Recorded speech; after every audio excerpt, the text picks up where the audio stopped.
Shalom, giving all praises, honor, and glory unto Yahweh, Ba'ashem, Yahweh Shai, Ba'ashem Rakakadash, Barakata Yahweh, Barakata Shai. And Yahweh is the name of the Heavenly Fathers, through whom the world ignorantly calls God. And Yahweh Shai is the name of the Heavenly Father's Son's true name, whom the world ignorantly calls Jesus Christ. And giving double honors to the apostles and elders of great mills who taught me this truth, and shalom unto the Akiam around the world teaching this truth in sincerity and in diligence. And this video is for the Negroes, Latinos, Native Americans, and all scattered Israelites around the world. And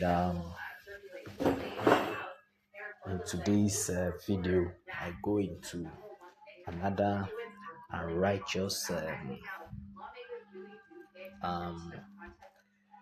decree that Trump is about to bring out, or whether he's done it or not. But we know this guy, he's starting to cut back on many benefits and what's it called, social interventions there for the poor in Babylon. Is starting to cut back support or money, and we see this action by Trump ramping up week by week. And I'll go straight ahead and play the video for you to watch yourselves. And this is fair use. This is only for educational purposes only. A Trump administration proposal could put more than 1 million low-income households at risk of losing their federally subsidized housing. That's according to new research from New York University obtained exclusively by the Associated Press. The new study suggests a proposed 2-year time limit on housing subsidies could affect as many as 1.4 million households in public housing and Section 8. The time restriction is part of a White House proposal that seeks to slash the U.S. Department of Housing and Urban Development's budget. White House officials argue that HUD's rental assistance programs are full of fraud and waste because federal subsidies were never meant to be permanent. Supporters also say time limits could help give more families a chance to get into public housing. Researchers say limiting the time people can get help would disproportionately affect working families with children, which could affect more than 1 million kids. I would just underline that a lot of the evidence we have as researchers is that housing assistance is especially impactful for children who can see their health, their education, their long-term employment and earnings trajectories change in really meaningful ways if they have stable housing. Among the people served by the King County Housing Authority is Havilah Hopkins. She says she left an abusive marriage and is now raising her 14-year-old son with autism by herself.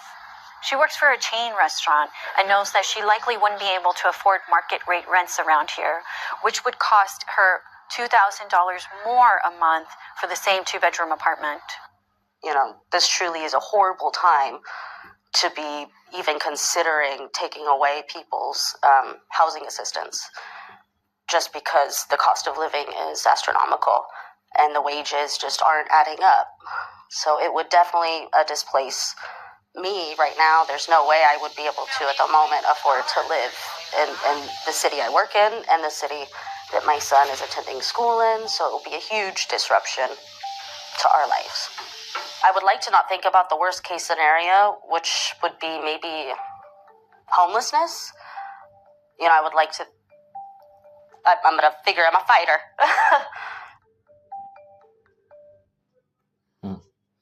So there you have it. And you see, all this is happening because of because this time the Lord of hosts is fed up with Babylon and is starting to dismantle the systems over there. But all this is just part of the order out of chaos plan. Just want people to be desperate so that the end goal will be the people's desperation for the MOTB chip in the end. But and you can see that where most Jakes will definitely be affected by this as well. And those white people that are amongst them, they might probably be our people. And uh, and, and so I'll go straight to the this verse here. And let me see. All right.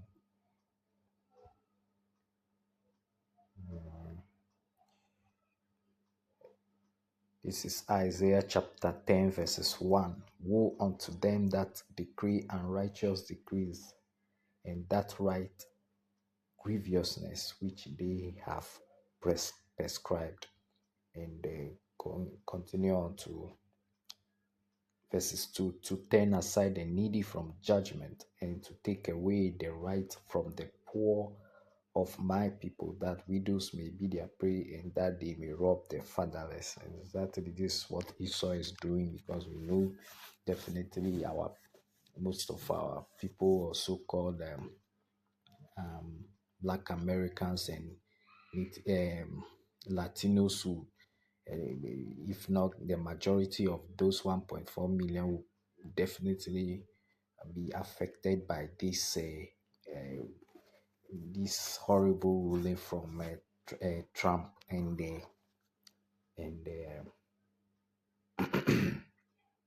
so the Lord is saying, woe unto the wicked that do this kind of thing, because there's definitely a day of accountability.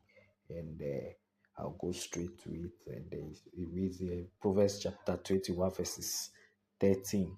Whoso stoppeth his ears at the cry of the poor, he also shall cry himself, but shall not be heard. Can.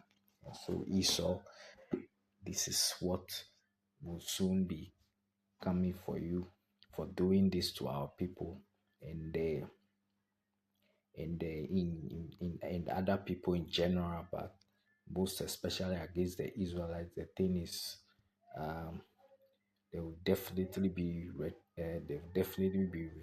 The Lord will avenge the all these evil and righteous decrees that Trump and his people are doing against our people, especially in the kingdom. You have to go through it and pay double for all that they've been doing. So when during the times of the 1,000 years slavery that Esau will serve, or the Edomites will serve, when they are crying, their cries will never be heard by in the rest of the nations, Israel and the rest of the nations. And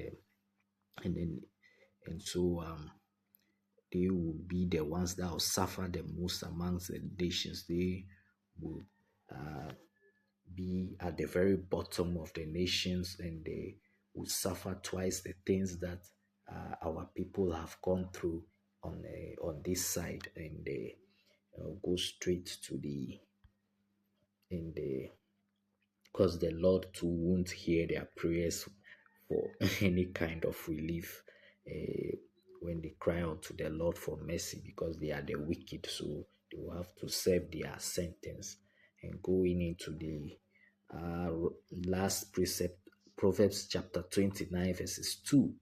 When the righteous are in authority, the people rejoice, but when the wicked beareth rule, the people mourn. And exactly what you are seeing here being displayed by Esau, Edom, because we know America, they are the richest nation on this earth. Even though they incur the debt, but they are at the position where they can easily subsidize or make their citizens' lives easier. But all they do is send the majority of their money upon weapons, developing weapons, sending many billions of dollars to the small huts, or Amalek, or the Israelis, instead of using uh, money on their own citizens, improving the lives of their infrastructure, their citizens first, and their infrastructure, and so on and so forth. Esau um, doesn't have that kind of compassion. He's a very bad and wicked ruler, and the whole world is saying that he's unfit to rule. So this is what the Lord is saying, that when the wicked are ruling, all the people of the earth, including the Babylon citizens, always suffer and are in a miserable state. But once the children of the Most High, the sons of God, or Israel, takes reign and rules, uh, everything will be fair, and everybody that experiences that rule will definitely rejoice, because Israel will rule with absolute righteousness and fairness. And so I end today's lesson by giving all praises, honor, and glory unto Yahweh, Basham, Yahweh Shai, Basham Kakadash, and Shalom unto the elect. Shalom, Shalom.